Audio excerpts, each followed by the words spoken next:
situations. They are suffering inordinately from the impact of the COVID crisis.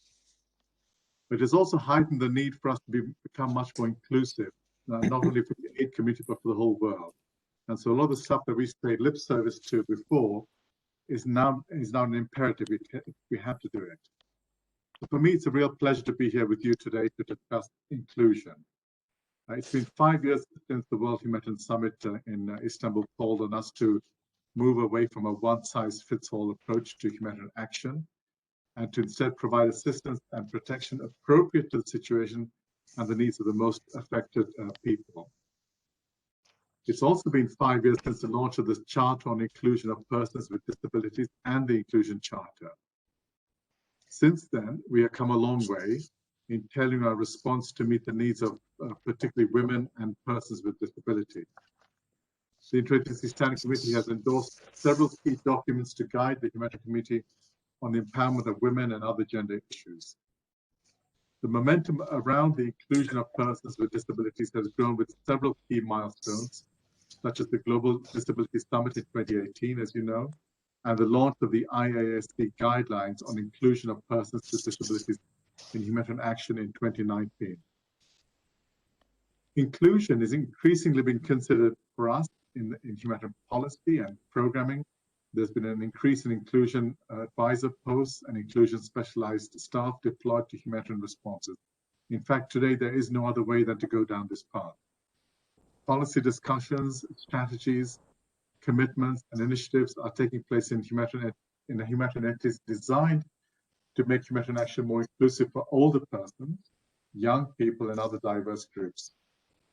In OCHA, for example, we consider that inclusion must start at the level of needs assessments. We have worked over the last years to enhance the way humanitarian needs assessments and subsequently the response analysis and the response plans focus on the priorities identified by the affected people themselves and take into consideration diversity and new vulnerabilities. However, more needs to be done. We need to make sure that we consider also intersecting aspects of vulnerability in our actions. For example, an older woman who is blind will have different needs and capacities than an adolescent, for example, who is gay. It is a combination of these diversities that may exacerbate pre-existing vulnerability in specific ways and create new ones, especially in crises and displacement situations. The recent UN Global Report on Ageism highlights how stereotypes, negative feelings towards and discrimination against people based on their age, especially old and widowed women, interact with other biases such as ableism, sexism, and racism. And in fact, if anything, this has become even more a problem during the COVID crisis. So far, our approaches have focused largely on specific aspects of diversity, such as gender, disabilities, or racism, instead of looking at the complete picture of an individual or a community in our response efforts. A recent report by the NGO Humanity and Inclusion underlines this point by unpacking how various aspects of an individual must be considered in order to design effective humanitarian response. In a few minutes, you will hear from ODI's Humanitarian Policy Group about the state of play on inclusion and exclusion in humanitarian action. They found that by dividing our response based on disability, gender, and age, our approach to vulnerability has encouraged a fragmentation of inclusion, or the opposite, in fact. ODI also reports that while specific technical approaches to inclusion are necessary, they are simply not enough. Over the next 3 weeks, in the 15 sessions on the inclusion priority topic, we will also have several opportunities to explore the best possible way to become more inclusive. We expect that the 235 million people around the world who need humanitarian assistance and protection this year, that's 1 in 32 people worldwide. A significant increase from last year, which is already the highest figure in decades. And we know exactly why this has increased so inordinately.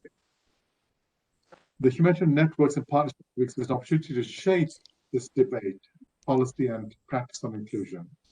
And this is particularly important at a time of soaring humanitarian needs propelled by conflict, climate change, and the pandemic. And and even more importantly, the economic impact of the pandemic.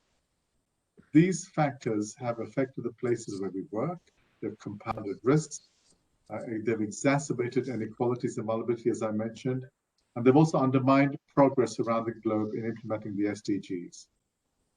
But we cannot just focus on people's vulnerability. People have the right to control their fate, to be treated equally and not to be discriminated against.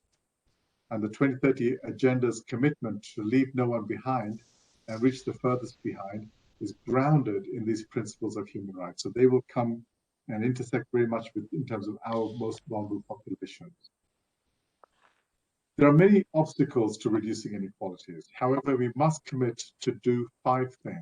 This, of course, should not affect the more specific ongoing work, such as that on gender and persons with disabilities. First, we must ensure inclusion is firmly rooted in the humanitarian principles of humanity and impartiality, so that we reach people most affected by crises through inclusive needs assessments and more disaggregated data. Second, we must ensure individuals in all their diversities have equal access to services and assistance. Third, we have to interpret inclusion not only as protection or accountability. While we need to be inclusive in all aspects of humanitarian action, tailored approaches to the various diversities are also required. Fourth, listen to the voices of those who too often are marginalized in societies and communities, and recognizing and harnessing their capacity. Super important. And fifthly and finally, we have to recognize that discrimination and inequalities do exist in many societies at the structural level well before the onset of humanitarian crises. For example, due to a lack of adequate infrastructure and services. So we must therefore make sure that humanitarian development, in some cases, peace actors, work hand in hand right from the outset and not simply in terms of exchanging information.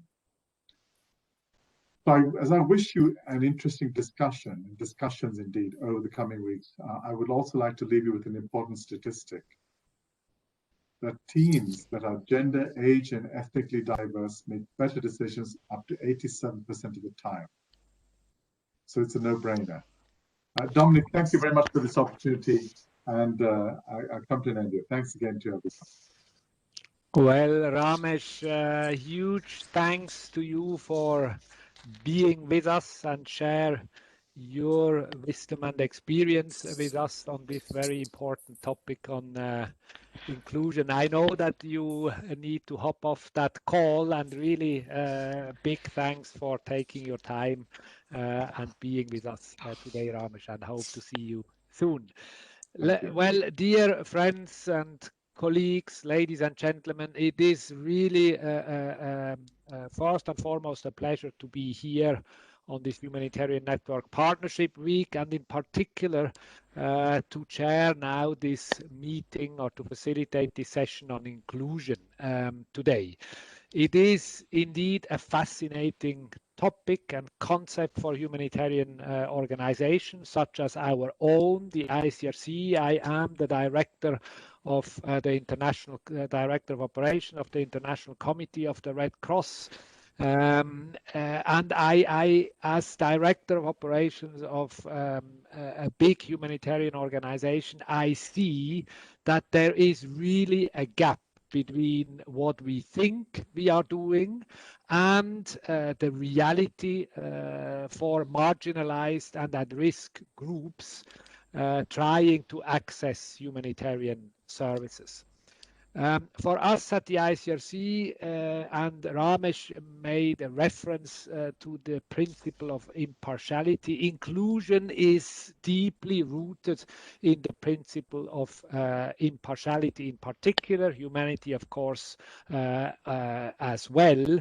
And what it means, impartial humanitarian assistance and protection, it is that it is provided on the basis, humanitarian assistance and protection is provided on the basis of needs, regardless of political, ethnic, religious, or other affiliations and or attributes.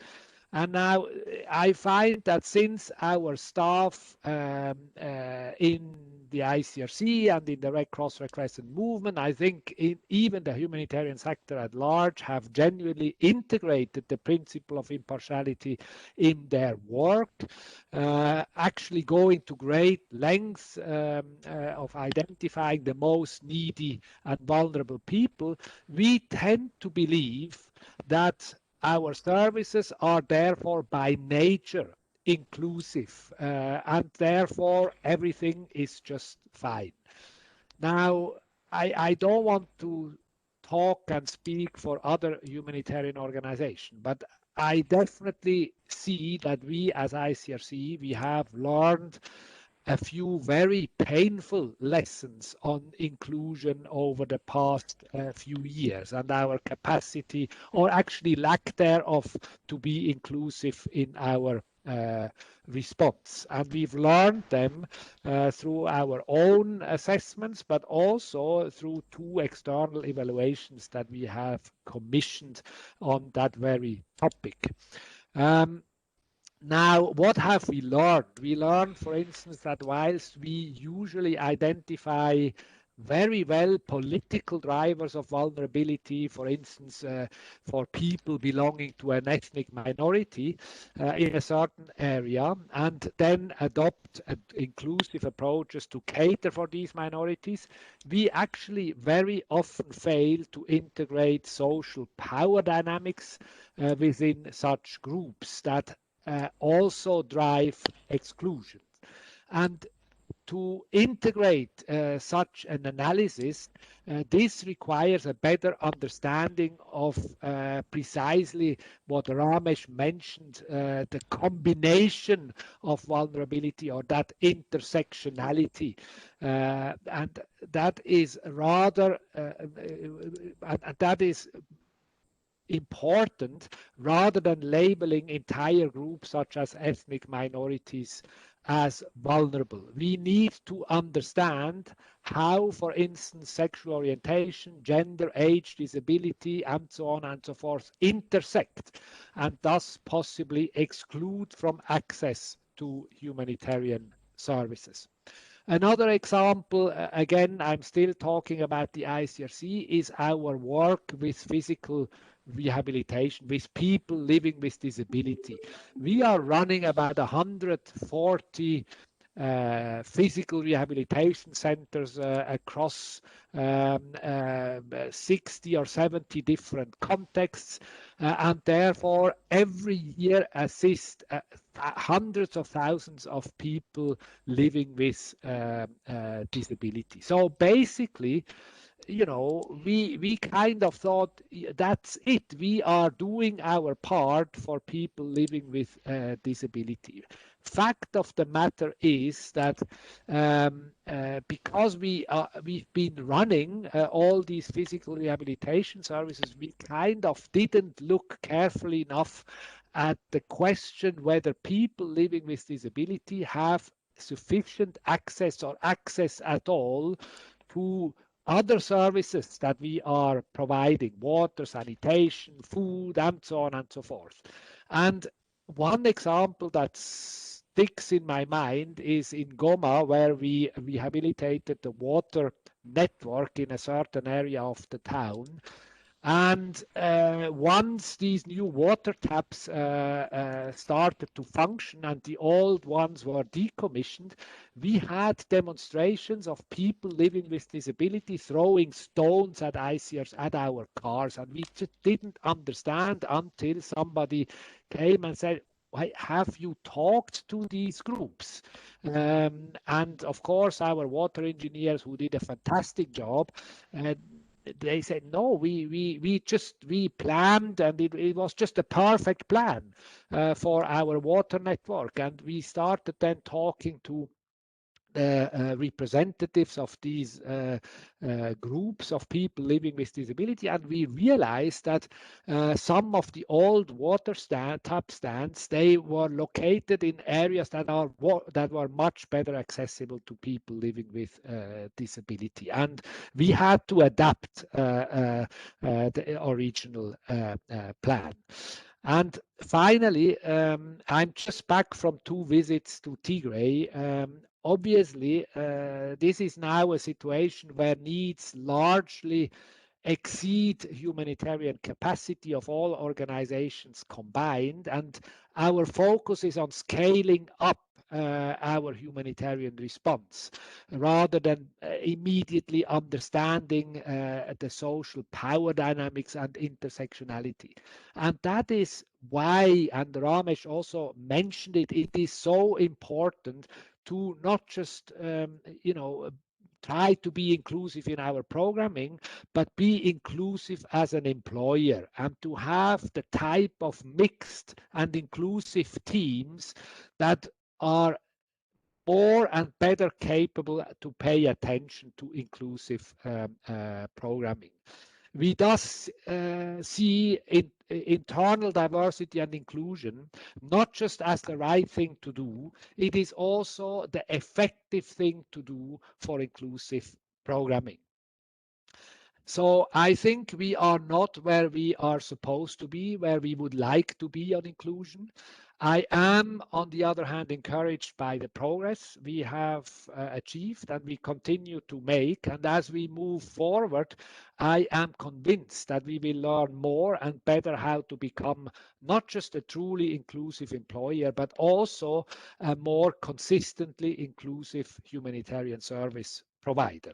In that sense, I'm really very much looking forward, and I'm excited to present to you a very distinct panel of experts that starts first with an assessment of the state of play of the humanitarian sector on inclusion and exclusion, and is then looking at what exactly inclusion means from a variety of different perspectives. It is now my pleasure to introduce Véronique Barbelet. Véronique is a senior research fellow in London at the Humanitarian Policy Group with ODI. She will tell us about the state of play, as I said, when it comes to inclusion and exclusion in the humanitarian sector. So the floor is yours, Véronique. Thank you very much, Dominic. Thank you for the introduction. As Dominic was saying, my name is Véronique Barbelet, and I work at the Humanitarian Policy Group at ODI, and Isabel is kindly sharing my presentation. Thank you, Isabel. If you can put the presenter view and then go to the next slide, or the presenting. I'll just continue on in the meantime. Today I'm delighted to present to you the highlights of a report that the Humanitarian Policy Group published in November 2020, which looks at inclusion and exclusion in humanitarian action. And this report provides the basis for a longer-term research project that is currently ongoing, called Falling Through the Cracks, Inclusion and Exclusion in Humanitarian Action, and is part of the Humanitarian Policy Group's independent research agenda, the integrated program, which will finish in March 2022. And in this report, we are outlining what inclusion means in humanitarian action. We're looking at how inclusion relates to the key principles and cross-cutting issues in the sector. It provides a state of play of how inclusive humanitarian action is and some of the challenges with that statement, and some of the obstacles to inclusion. So I will give you some of the highlights from this, obviously not all the details. Next slide, please, Isabel. Thank you. So what does inclusion mean in humanitarian action? And as Ramesh was saying, and as Dominic was also explaining, at the heart of inclusion is really this idea that people are affected differently in crisis due to a range of identity factors that compounded with deep-rooted drivers of exclusion and marginalizations affects their ability, or the ability of these people, to access their rights, protection, assistance, services equally, and that is prior to crisis, but also even more during humanitarian crisis. Inclusion is very much about rights, and you'll see a lot of inclusion language will refer to legal frameworks, such as the Convention on the Rights of People with Disability, and that's important because those rights are commitments that are also made by governments, by donors, and by the multilateral organizations. Inclusion is also about identifying and removing barriers to equal access for all. And as such, it very much relates to these root causes of people's vulnerability, and not just vulnerability as something that happens to somebody, but vulnerability as a result of the actions of individuals, institutions, laws, societies, communities that are excluded and marginalizing other individuals. And inclusion is about capacity, participation, and voice. And that's really important because we often talk about inclusion from a vulnerability angle, but inclusion very much requires putting vulnerability and capacity on an equal footing and looking very much at how people are not just receiving aid, and people with certain identity factors and who may face marginalizations are not just receivers, but they're shapers of aid. And I think the example that Dominic just gave about the WASH program in Goma and the water network in Goma was a very good one, where the importance of engaging with these voices and these people to inform how we respond and to make sure that we understand their specific needs. And in these issues around participation and voice, there's a very much as part of inclusion, a focus on inclusive participation in humanitarian responses. And maybe important to say that inclusion is not a new concept or not something new. It seems to be talked about increasingly now, but it is not something that is new. And as both Ramesh and Dominic made the point, this is at the heart of the humanitarian principles. It's at the heart of impartiality, in particular, so that aid does not discriminate. And as Dominic was saying, we often think of the political or religious aspect of impartiality. We often forget some of those social dynamics that exist.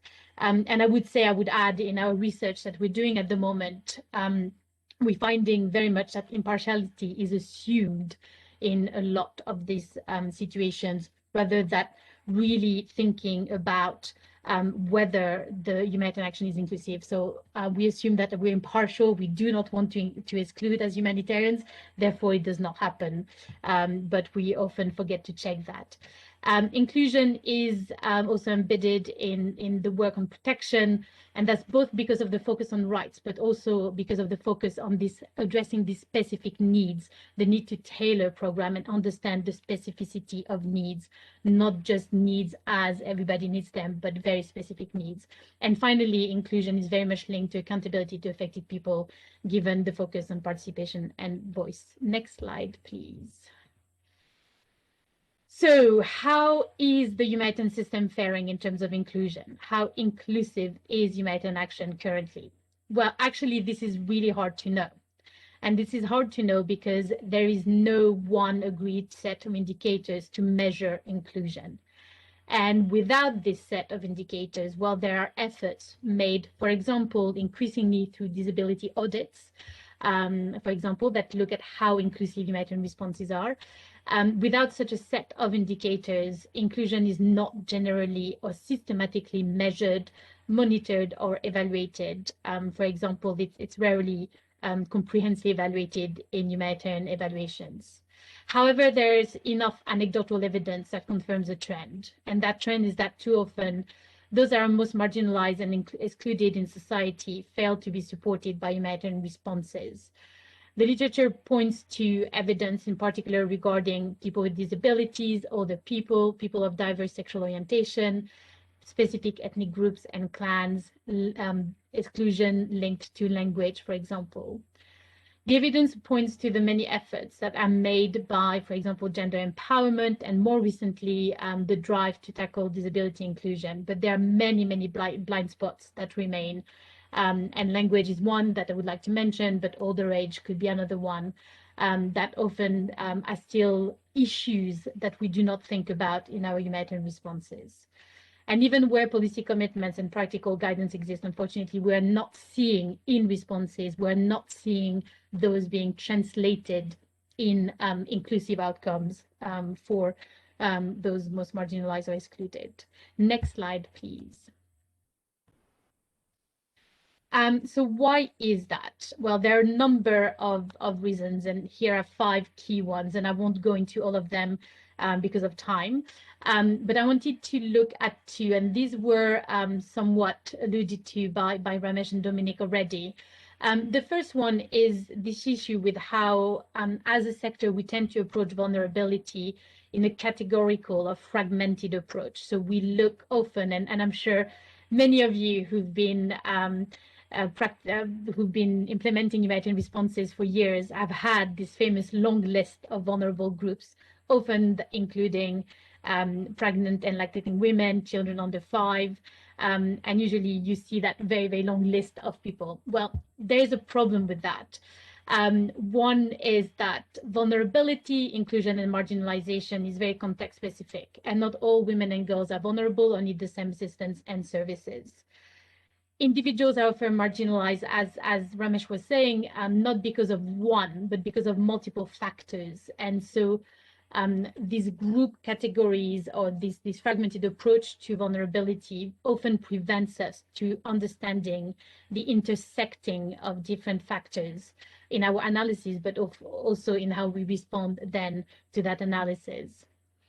And in using quick fixes and already made categories of vulnerabilities, we are not asking the right questions, and we are decontextualizing and depoliticizing vulnerability. And by that, I mean that we're not linking it to some of the contextual issues of the longer term root causes of these people's vulnerabilities, but we're also not addressing the fact that vulnerabilities don't just happen. They are the result of actions, of systems, of institutions. And most importantly, in past research, we found that operational actors are feeling overwhelmed by these long lists of groups that they need to think about. And so there's really a requirement to think about a more coherent and holistic approach to inclusion beyond specific groups. And that's needed to move towards better outcomes. And then the second point I wanted to raise as obstacle is that while we've seen great amount of guidance being published, the efforts towards more inclusive humanitarian action have mainly focused on these technical fixes. And these technical fixes are absolutely necessary, but they are not sufficient. They tend to not be known or used in operational responses. They often lack effective training or translation to make sense to operational actors that are not specialists on inclusion, but also because these technical fixes are not engaging with some of the wider operational challenges and the reasons why often inclusive humanitarian action is not happening. And that's because operational actors often face real dilemmas and trade-offs. And Dominic, you just made the point about Tigray, and we're just finishing some analysis on the response in Northeast Nigeria, where we heard time and time again, how can we do disability inclusion? How can we think about older age? How can we think about youth when we can't do the basics? And that is really a big obstacle. And these technical guidances are not helping with those hard choices about what do you do when you have limited resources. Isabel, next and final slide. So as we move forward and discuss inclusion in the next few weeks in the Humanitarian Networks and Partnership Week, I would like to leave you with two key challenges to address. How can we move towards a more holistic approach to inclusion without losing the specificity of, for instance, older age inclusion, and without jeopardizing progress that's been made on gender empowerment and disability inclusion? And how can we prioritize inclusion from the onset of crisis response as a central principle of how humanitarian action happens, as opposed to an add-on, a nice to have, or waiting for crisis to stabilize? And as the point has been made before, these are crucial challenges for the sectors, because inclusion is a critical element of what it means to be impartial in our humanitarian response. And it's a critical element of fulfilling the universality of human rights and legal commitments that have been made through different conventions. Thank you very much.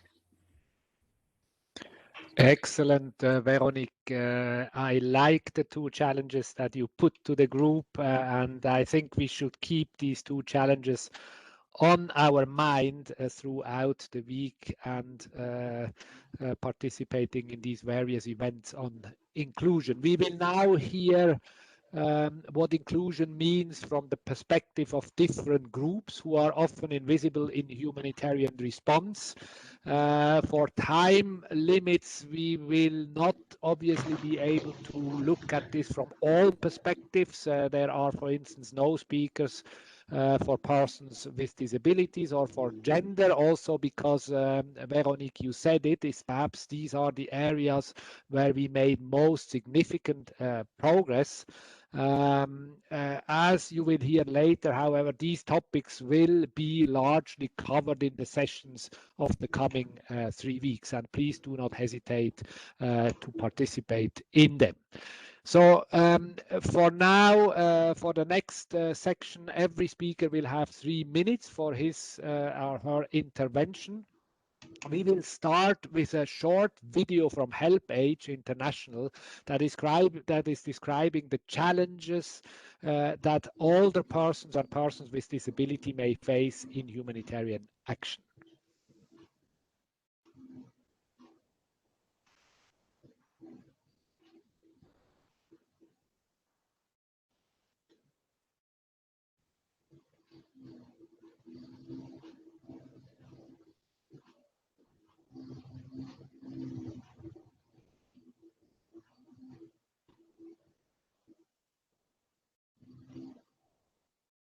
Verity, we don't have the sound.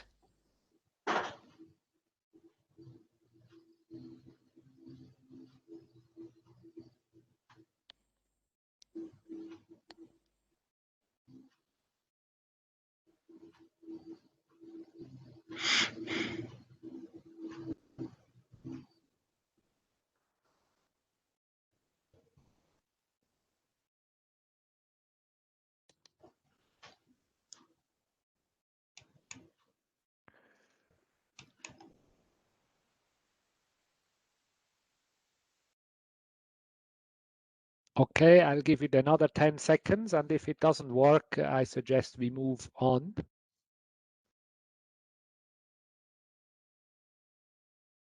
Yes, sorry All about right. these technical issues. Dominic, for the participants to know, the video will be in on the virtual exhibition space about inclusion resources. Okay. So sorry about this. Great. Thank you, Isabel, for providing us with this information. It is now my pleasure to introduce Emily Dwyer, who is the co-director of Edge Effects, a specialist diverse SOGISEC / LGBTIQ plus humanitarian and development organization. Edge Effect works with international NGOs, UN agencies, civil society, and donors.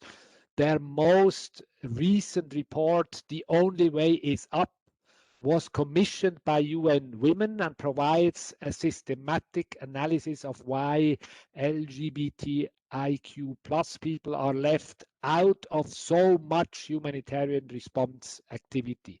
That report will be launched by UN Women shortly. So, Emily, welcome. Really a great pleasure to have you.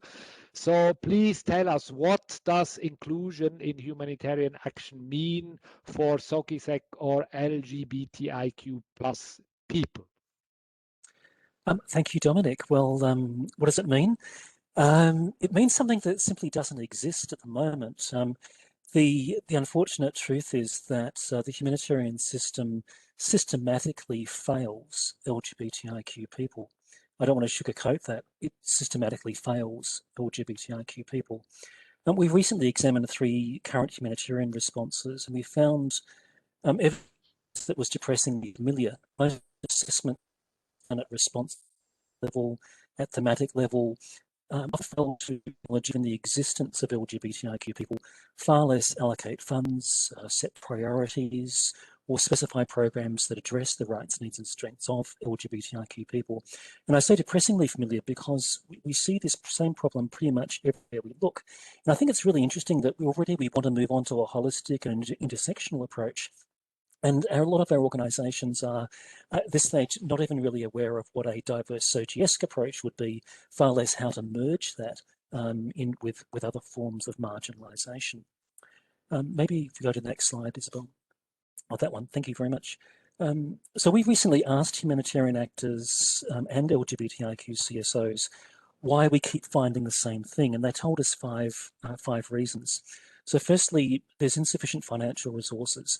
Humanitarian organisations are simply not funding LGBTIQ inclusion. They're not funding LGBTIQ CSOs to be part of the humanitarian system.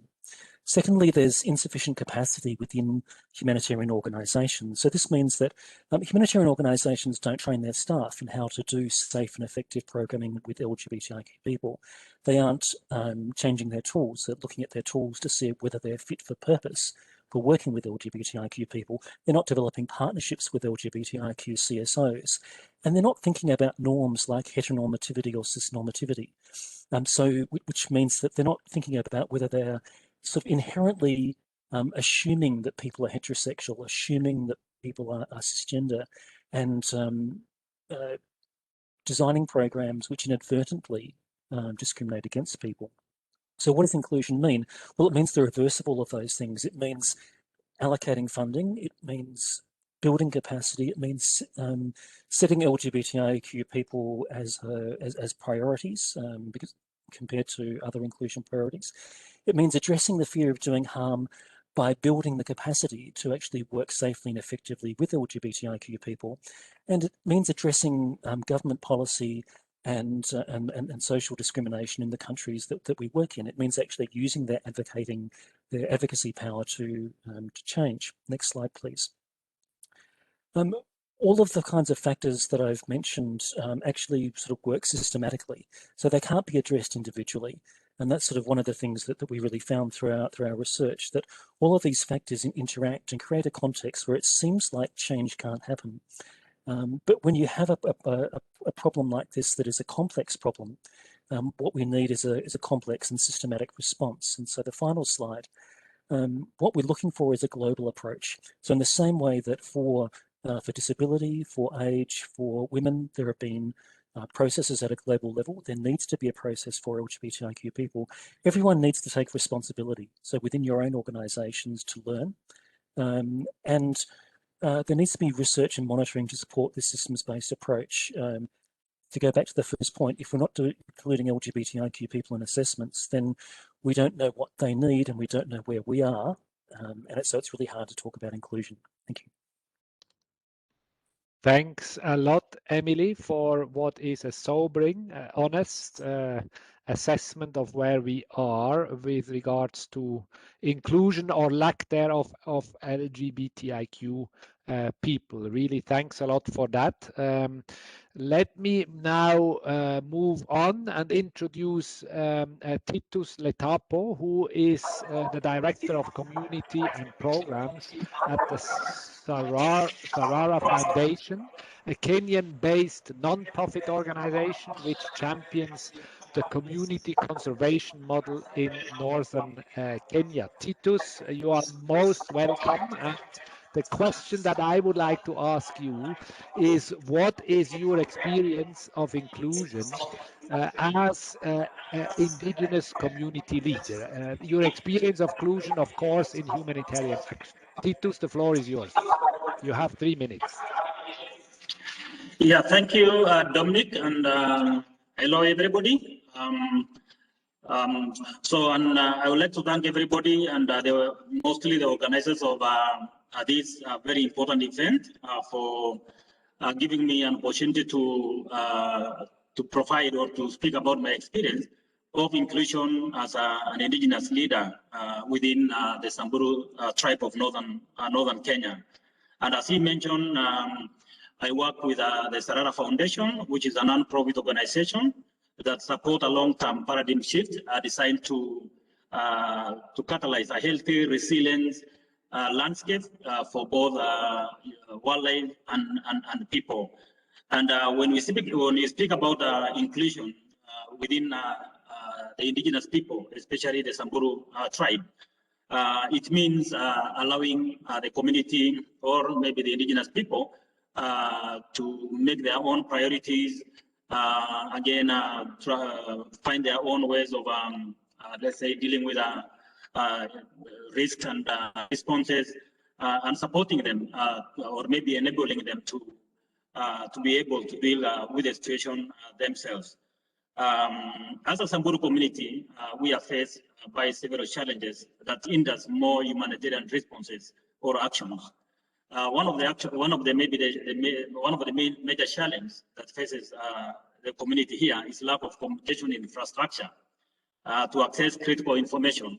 For example, accessing data, let's say rainfall data, drought, or maybe climatic changes that enables them to make or be better prepared for these responses. Again, we have poor public services, given the fact that the Samburu community over the years or the previous government have marginalized them. And currently we have a young or maybe a small county government that came after the devolution that came in Kenya. So you'll find that some areas still have don't have maybe electricity, they don't have a good road network, mobile signals. Still we have areas that are considered hard to reach areas. And what we are doing as an organization is to make sure that our communities in these areas are able to provide maybe the input, especially when county governments or maybe the Samburu county government is developing or making their own development plan, or maybe making up their budgets, and making sure that we enable these communities to reach out to the county government. Again, there is very little or no appreciation of indigenous knowledge on critical sources of indigenous communities in times of, let's say, crisis. You'll find that humanitarian NGOs or even the government, instead of using the available knowledge, the indigenous knowledge on how to deal with let's say, crisis, they bring maybe actions that are not favorable to the community. So to them, what it means by, let's say, inclusion, they want to be, let's say, allowed to provide their opinions, especially when doing that. Likewise, women, as mentioned by my colleagues, women and youth are still discriminated, and their opinions are not maybe listened either by elders within the community. Cecilia, ну что это за нетерпение? Ну совершенно нет никакого терпения. Sorry?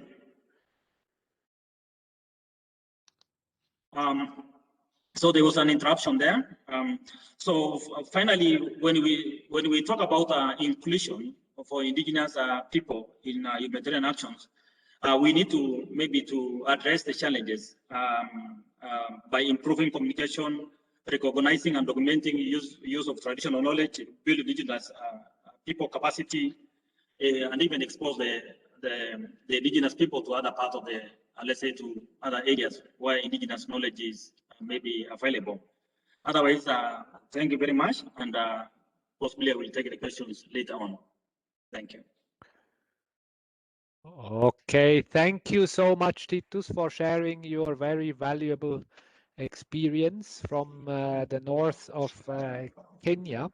I would now like to invite Anne Wilhoit, who is mental health and psychosocial support expert of UNICEF's Child Protection in Emergencies program. So, Anne, welcome to you. The floor is yours. Thank you, Dominic, and thanks to everyone for joining this session and to the organizers for noting the importance of mental health and psychosocial well-being as an important facet of inclusion in the humanitarian agenda. As mental health and psychosocial support specialist at UNICEF, I'm pleased to say that UNICEF has made mental health and psychosocial support, or MHPSS, one of our key priorities for the coming years, and we do hope you all will join us. Mental health and psychosocial well-being is at the core of humanitarian response, yet despite progress in some areas and increased attention in recent years, particularly around COVID, people with mental health needs often still experience a lack of services, severe human rights violations, discrimination, and stigma. By including mental health across humanitarian response, you improve outcomes across all sectors. And any mental health condition can be effectively treated at relatively low cost. Yet despite this positive evidence, the gap between people needing care and those with access to care remains substantial, as does the funding gap. Depression is one of the leading causes of disability, and when adjusted to include certain neurological symptoms and all of the self-harm related disability adjusted life years, mental health is second in the ranking. Additionally, people with severe mental health conditions die prematurely, as much as 2 decades early, due to preventable physical conditions. Mental health as a facet of inclusion should be a priority. This actually requires even more attention for children. Mental health and substance use disorders are the leading cause of disability in children and youth, accounting for 1/4 of all years lived with disability. 1 in 4 children lives with a parent who has a mental disorder, and most mental health conditions start before the age of 15. Add this to the fact that suicide is the 3rd leading cause of death among 15 to 29-year-olds, and it puts a very dire point on the life-saving importance of including mental health in the humanitarian agenda. Ensuring this agenda, though, that is inclusive of MHPSS necessitates integrating MHPSS across sectors. Mental health should be multi-sectoral, not just located in health. Most access points for individuals in need of support are through protection mechanisms and education. Similarly, MHPSS should be community-based and intersectional no matter the sector, in health and protection and education in order to reach those most vulnerable. Identifying and addressing the intersectional impacts on mental health, such as economics, politics, caste, gender, to name a few, are also essential to making our work contextually appropriate and sustainable. And as a note that I shouldn't have to say, but is still too often forgotten, MHPSS services and programming should be participatory and owned and informed by the community and participants who engage in the services. So while it's important for the humanitarian agenda to include mental health, it's also important for MHPSS programming to be inclusive. Ensuring inclusivity to access MHPSS services is a priority for our sector, and the IASC reference group has been formed to address this specifically. Work happening in this space includes a recent publication called A Rights-Based Approach to Disability in the Context of Mental Health by UNICEF, as well as many other documents and guidance planned by the Disability Working Group under the IASC MHPSS reference group. So as we all work together to ensure that MHPSS is integrated across sectors and includes community-informed needs, we can improve the mental health and emotional well-being of those in humanitarian settings globally, and therefore improve humanitarian response overall and quality of life for all. As this event progresses, please do feel free to join the MHPSS sessions and lend your own voice to prioritizing the inclusion of mental health and psychosocial well-being in humanitarian response. Thank you very much. Thank you very much, Anne, for pointing out to us not just the importance of mental health and psychosocial support, but also of the need for this to be inclusive. Now, I would like to give the floor to Shadid Saland, who will join us if all goes well from Afghanistan. Shadid, you are an Afghan youth advocate who is leading your own project to empower young people with employability skills and provide free IT and English language classes. You have volunteered and worked for a variety of field roles, including with organizations such as the Danish and the Norwegian Refugee Council. I hope the connection will work, Shadid. I'm really glad that you are with us. And I'd like to ask you whether you can tell us about your experience of being a young person in humanitarian action. Shadid.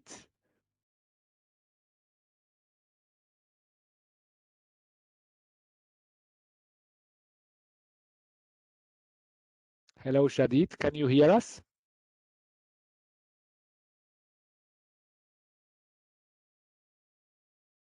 I think that is not the case.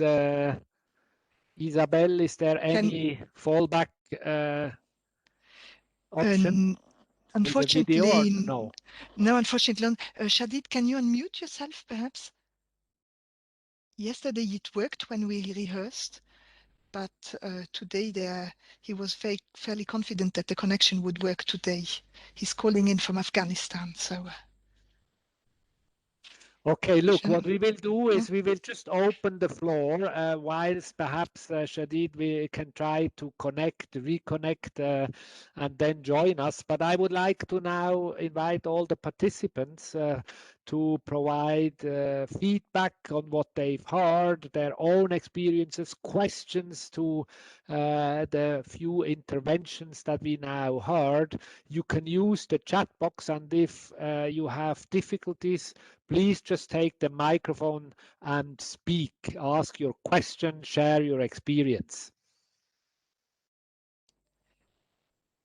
Isabel, I think you will monitor the chat box, right? Yes, right. So far, we have one comment to compliment Emily on the great points that she has made on the risk of talking about a holistic approach to inclusion when there is very little, no understanding of what diverse suggests means are, and that this is a real challenge. And then there is Shmuti asking whether race plays a part in vulnerability, as racism is a big problem in the aid and humanitarian sector. Veronique already responded partly to that, but Veronique, do you want perhaps to go into more details about this? Yeah, thank you, Isabel. And I mean, yes, I would say, unfortunately, all the isms are probably problematic in the sector. And one of the things that I think we don't realize as humanitarian actors is we bring all these isms with us, ableism, ageism, racism, to our own, to inform or to build our own assumptions as to what needs, whose needs, who is vulnerable in a crisis. And I think that's part of the assumptions that we often don't question enough.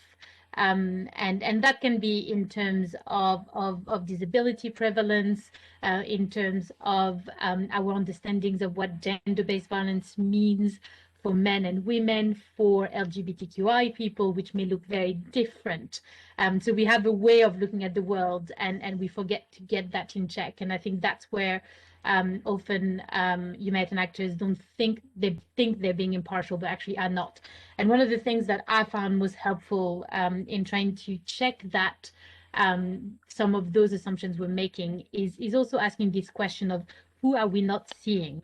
Who are we not seeing at the food distribution? Who are we not seeing in the health clinic? Who are we not seeing in the nutrition programs? And why are they not there? And I think that's a good way of checking the level of inclusion and whether there may be obstacles and barriers that we're not aware of. Thank you, Veronique. I don't see any question in the chat box. I just wrote that anybody who would like to speak up, ask a question, or add your voice to the conversation, please do so. Yes, I have unmuted all the participants if someone wants to speak, rather than putting in the chat. Perhaps in the meantime, so you can think 1 or 2 more minutes about a question, perhaps a question to Emily. Do you have any examples of inclusion of LGBTIQ people in humanitarian action? Yes, so it's that mostly when we look at different humanitarian settings, we do find overwhelmingly a lack of inclusion, but there are some positives out there. So one that I would draw attention to is Cox's Bazar, where under the protection and gender and humanitarian action areas of work, a separate working group has been established to look at diversity of gender. And I think UN Women has been a significant part of pushing for that. I think UNHCR may have been involved as well. And it's co-led by Bandhu Social Welfare Society, which is a Bangladesh national civil society organisation that works on issues of gender minorities or gender diversity. Bangladesh is an example of a country where there is a cultural third gender or gender non-binary group of people which are sort of culturally recognised, still heavily marginalised, but still culturally recognised. And so it's possible to talk about diversity of gender in a way that it's not possible to talk about diversity of sexual orientation. So what they've done there is they've found an entry point. We can talk about gender. We can sometimes talk about diversity of gender identity. And there's been a partnership made between a national civil society organisation that has access to some of these communities, that has history of working with the government, that knows where the red lines are. There's a partnership between that organisation and actors within the traditional humanitarian community. Now, what comes of that, we're yet to see. It was only just launched last year, but I think that's a great example that sort of runs against the grain. But it's an example that people could look to. Thank you, Emily, for sharing this with us. Is there any question out there? Hi, yeah, I'm happy to ask a question. This is Olivia here from Global Affairs Canada. Hi, Isabel. Please ask your question, make your comment. You are most welcome. Oh, hi. Thanks very much. This question is for Veronique. Veronique, thank you so much for your presentation. I found it very helpful to sort of parse out all of the different issues specifically related to defining it. I'm wondering, on one of your slides regarding obstacles to inclusion, you had referenced lack of diversity in the humanitarian sector and challenges with localization. I'm wondering if you can speak to that a little bit more, and in particular, if you see barriers to localization and to local actors accessing funds as part of this conversation on inclusion and anti-racism. Thank you. Thank you so much, Olivia, for your question. And I mean, the quick answer is yes. Yes, in a number of ways. So in that point, there was the issue of diversity that in the way that Dominic presented it. So that issue of diversity within as employers, that the humanitarian system is not very diverse. And I would say in particular with people with disabilities, for example, that's something that the sector is not necessarily very open to. And there are obstacles to people with disabilities and chronic health problems having certain careers in the sector, unfortunately. So there's a need for diversity in terms of internal staff diversity. So that point referred to the importance of that. And there's a whole range of research done on this, and the ICRC has, I think, commissioned some interesting work. The Humanitarian Advisory Group in Australia has also done some work on this, or is doing some work on this, which is very interesting. But linked to that is also the diversity in the partners that the international sector, the international humanitarian actors work with. And unfortunately, within the localization debate, there's this kind of sub-national conversation as well, and some of the power dynamics that may exist between international and local and national actors. You have very similar dynamics of power and marginalization for some of the organizations that could play more of a role in inclusion, whether that's women's rights organizations that tend to be even further marginalized than other types of local and national actors, or whether that's organization representing people with disabilities or older age associations. These organizations tend to be smaller, they tend to be more community-based, they tend to be even more informal than maybe non-inclusion specific organizations, and that's part of the problem. So I wouldn't say it's per se the localization issue and the lack of funding going to local actors, but it's also the diversity of local actors and national actors that we consider in the partnerships, with international actors that could play a greater role. And I don't know if Emily wants to come in on this, but organizations that also represent LGBTQI plus people tend to also face that marginalization at the national level and not necessarily have, or they may have to fight even harder to be heard by international actors. And they're key partners in this, very, very key partners. So yeah, I don't know, Emily, if you want to add something to that. Yeah, it's one of those sort of, it'd be a perverse situation if forward localization actually makes the system less inclusive of LGBTIQ people.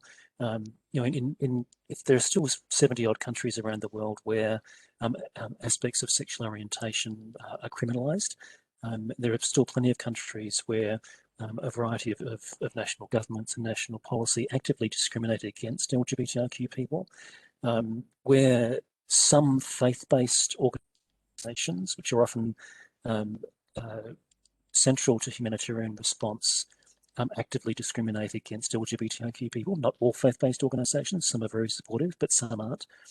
And so you have these sort of power bases at a local level, be it in government, government departments, NDMOs, private sector organisations, faith-based organisations that are operating at a national level. If localisation means that those organisations have more control over decision-making and funding and so forth, that could actually make it harder for LGBTIQ CSOs, because in the context of their engagement with the humanitarian community, there's the potential for international actors to sometimes create a little bit of space, and that opportunity may not exist depending on how sort of the contours of the localization play out. I mean, not in any sense sort of pouring cold war localization. I think that in other respects, it's critically important that local LGBTIQ CSOs are considered to be part of the humanitarian system. I think there's challenges here just with our language as well. We talk about humanitarian actors on the one hand, and then LGBTIQ CSOs on the other hand, as though they're not humanitarian actors. And so we need to interrogate the very language that we're using to talk about these issues. It's not simple, is it? It is not simple, and I think that's precisely why we are here and are having this conversation that I really find highly interesting. I see there is in the chat box a request for an indication for more reading from Penelope. I see some responses there. I'd like to ask Hayley Kim to perhaps come forward and ask your question about this the risk of colliding the inclusion endeavor with deeply rooted structural inequalities in the sector. Would you like to come in, Heidi? Yeah, Yes, Dominic Sapana also had a question. So after the speaker. Can you hear me? Yeah. Yeah. Thank you very much for allowing me to take the floor. My question is specifically, I mean, we all understand the inclusion and inclusive humanitarian action is very important. But in many cases where humanitarian actors and humanitarian intervention is operating, is indeed it's a lot of ways it has a lot of challenges. Sometimes there are structure inequality embedded in the daily norms and practices. For example, gender equality. In some countries, women are more marginalized and discriminated against, and also LGBTQ communities. I mean, in some countries where humanitarian action is operating is even forbidden, and it's illegal. So how we can reconcile, first of all, with the authority and also community we are about to engage with in terms of humanitarian action. So that was my question. Over to you. Okay, who would like to perhaps react to that question that Hayley just asked? Veronique, can I ask you?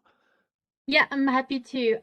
It's a very, very good question. And I think one that especially is important because one of the things we also are noting in this research is a big issue for humanitarian actors to have more inclusive responses is the over-reliance on often what are traditional and powerful male heterosexual, sometimes of a certain religion, gatekeepers and leaders and traditional leaders or not traditional leaders, but who tend to still act very much as gatekeepers of the community. And while this is not new to any of you, I know, unfortunately, we're still seeing this in practice, that there is very little mitigation of that. So yes, there is a risk. I think everybody who's worked on gender empowerment has seen it. We know that often there is a backlash from members of the communities when gender empowerment is done. And I think we've evolved from that in understanding, not always, but that good gender programming, for example, is rooted in that understanding and the risks, and works also on engaging those holding those social norms or those gender norms, for example, in changing their attitudes so that there is less of that backlash. Having said that, as humanitarians, the problem is we often know this, we may understand some of this, we may not understand a lot of those social norms. And I think, Dominic, you made that point at the beginning, that came out of your review, which I thought was really interesting, that you were much better in integrating the political aspect than the social norm aspect.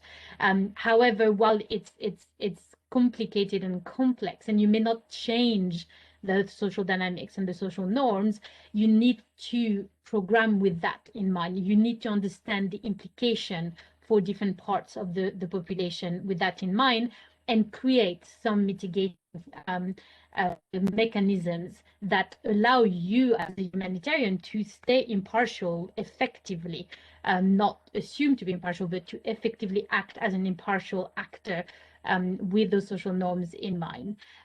So the risk is there. It needs to be mitigated. It needs to be really well understood. It needs to be integrated in how programs are responded to, in how you engage with communities, in how you expect two-way communication and feedback mechanisms to work, for example, so that you are preventing as much as possible the marginalization and exclusion of certain groups. Thank you so much, Veronique. I see more questions. Emily, there is a question that you may have seen on examples of, let me see, there is a question that Marta asked about examples on how to include LGBTQI communities in contexts where these groups are being persecuted, and hopefully identify yourself as part of this group might put yourself at risk. Emily, I suggest, if you can, perhaps respond in the chat box, because we are running out of time. I'm really sorry for that. And we will have more opportunities throughout the week to deepen and broaden some of these highly interesting and important conversations. And I would now like to invite Ken Bluestone, who is the head of policy and influencing for Age International, and leads its policy and influencing work in the UK and internationally on issues affecting older people in lower and middle income countries. And Ken, you will just give us a bit of an overview of the topics that we will discuss in the coming weeks in the framework of the Humanitarian Network Partnership Week. Ken, thank you for being with us. The floor is yours. Thank you so much, Dominic. We'll just wait for the slides to come up from Isabel, and then I'll get started.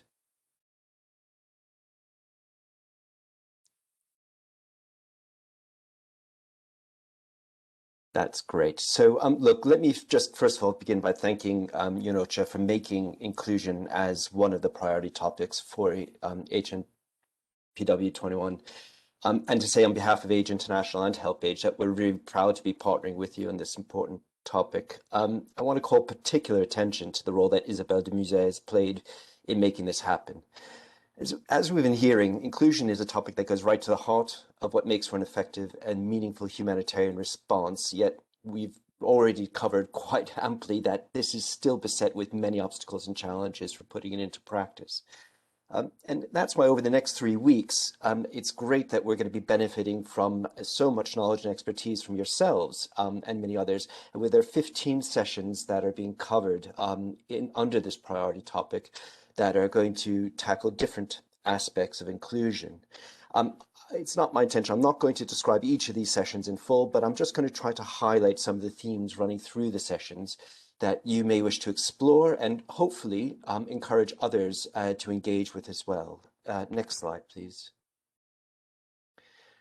So to set the scene for these sessions, I want to return briefly to the way that we've framed what inclusion means within the priority topic.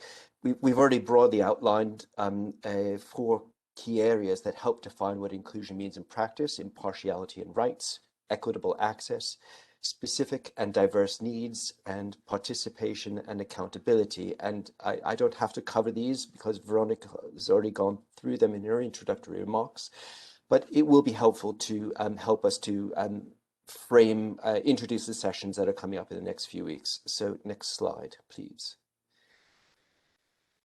Under impartiality and rights, we will have the opportunity to explore what inclusion means from the perspective of different groups, from Indigenous people, from looking at through the lens of gender equality and women's empowerment, persons with disabilities and older persons. These different perspectives highlight the importance of embracing diversity and intersectionality in our humanitarian response. And we really need to lean into this complexity and not treat it, as Veronique has already said, not treat it as something that is optional or something to be addressed if resources allow.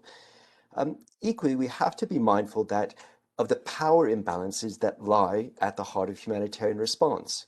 So fundamentally, impartiality and rights means seeing those affected for who they are as human beings and treating them with dignity. Next slide, please.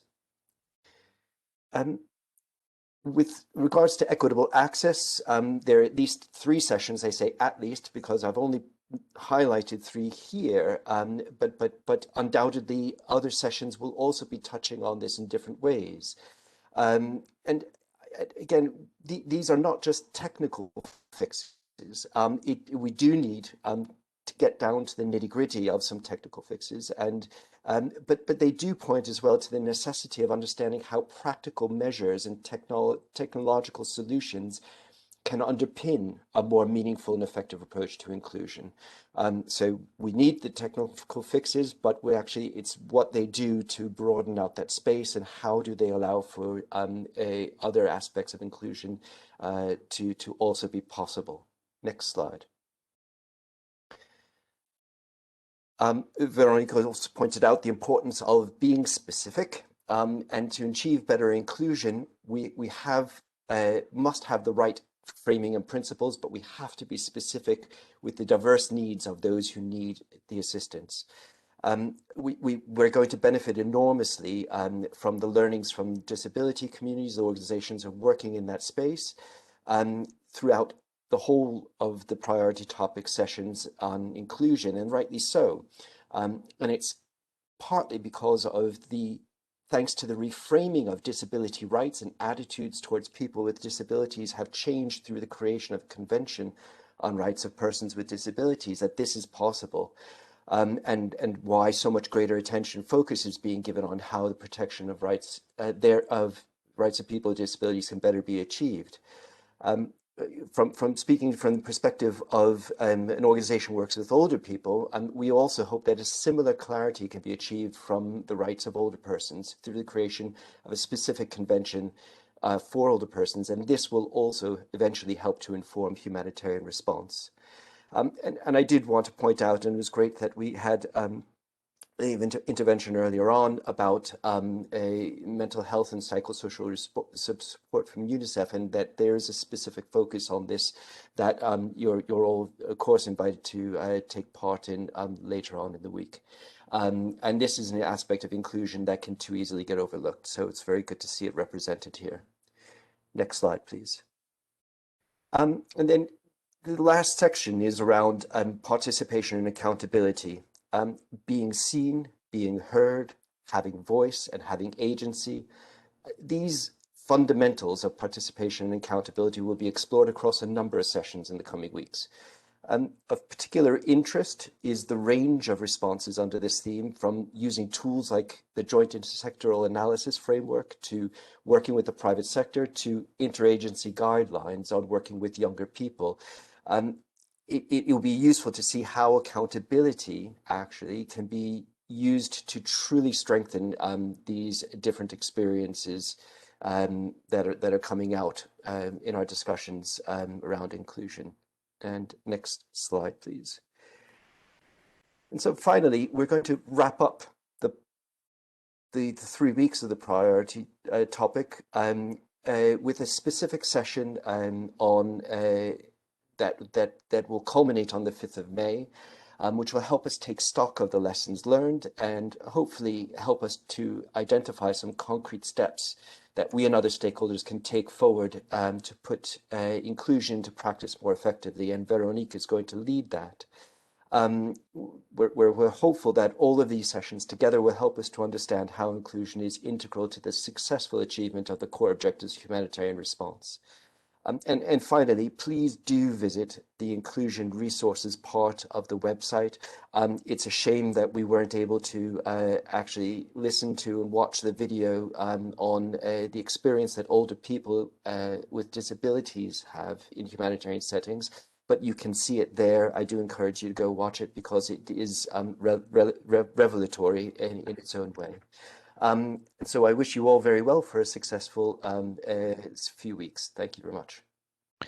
Thank you so much, Ken, for walking us through the exciting inclusion journey that is in front of us during this Humanitarian Network Partnership weeks, and that we have now successfully kicked off today together. I would now like to invite Grain O'Hara. You are UNHCR Director heading the Division of International Protection, and you will give us some concluding remarks for the session today. So the floor is yours, Grain, and a very warm welcome to you. Thank you very much, Dominic, and thank you for thinking of UNHCR, for inviting us, for giving us the space, and for giving me personally the opportunity today to do something that I rarely get time to do, sit quietly and listen to the experiences of others. And this is one message I'm taking away from this session, that one significant and often undervalued aspect of achieving the diversity and inclusion goals that we all aspire to is the ability to listen. We often rush, and you know, when I got the invitation, I thought, oh, why have they invited me? Is it because they think UNHCR has such a marvelous approach to age, gender, and diversity programming and planning and programming that they want to hear everything about what UNHCR has to say?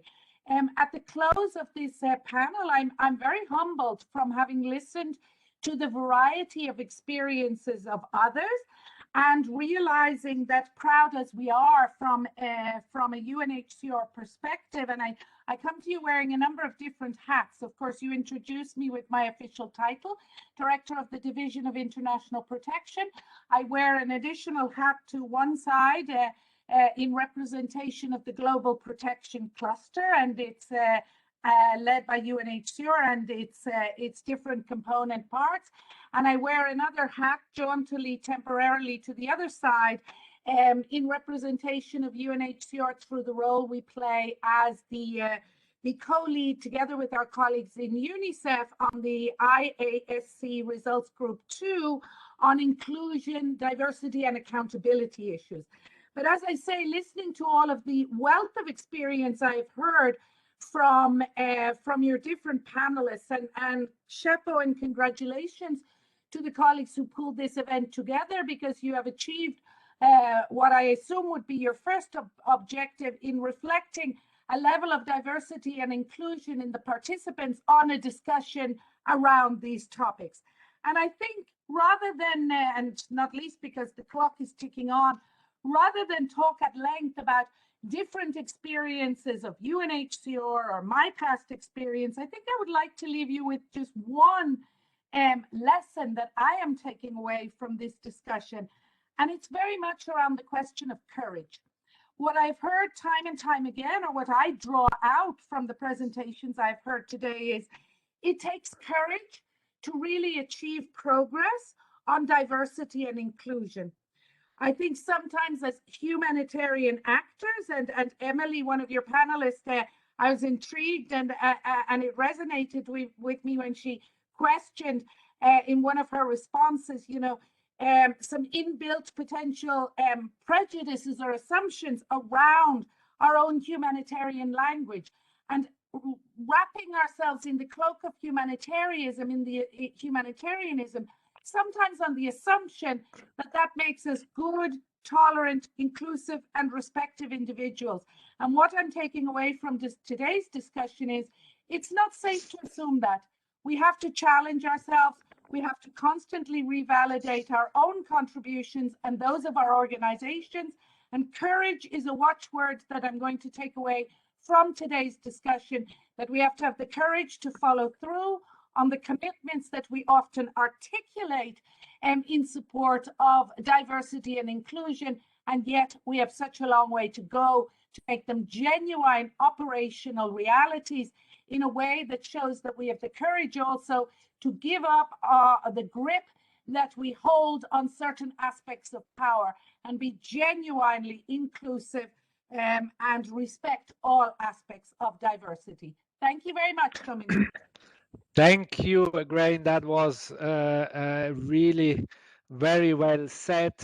Courage to follow through on our commitments and do what we say and say what we do. I would like to now close that session. I would like to first and foremost thank all the participants for being with us today.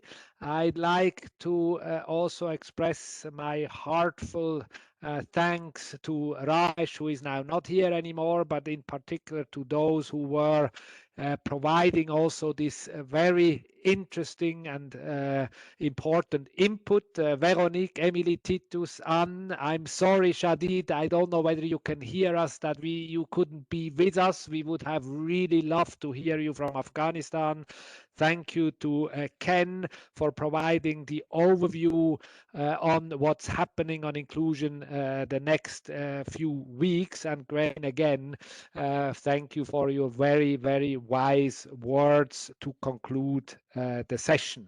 Please take advantage of everything that is on offer in the next few weeks on inclusion, and don't forget to also visit the virtual exhibition area on inclusion resources. And with this, thanks a lot for being with us. It was a great pleasure, an honor to facilitate and chair this meeting. I wish you all a nice day and a good week. Goodbye to all of you. Bye. Thank you, Dominique, also to you. And thank you, Isabel, I should say. Thank you in particular to you, Isabel. Thank you so much. Thank you very for putting much. this all together. You were a very good moderator. Thank you so much. See you soon. Bye, bye, bye.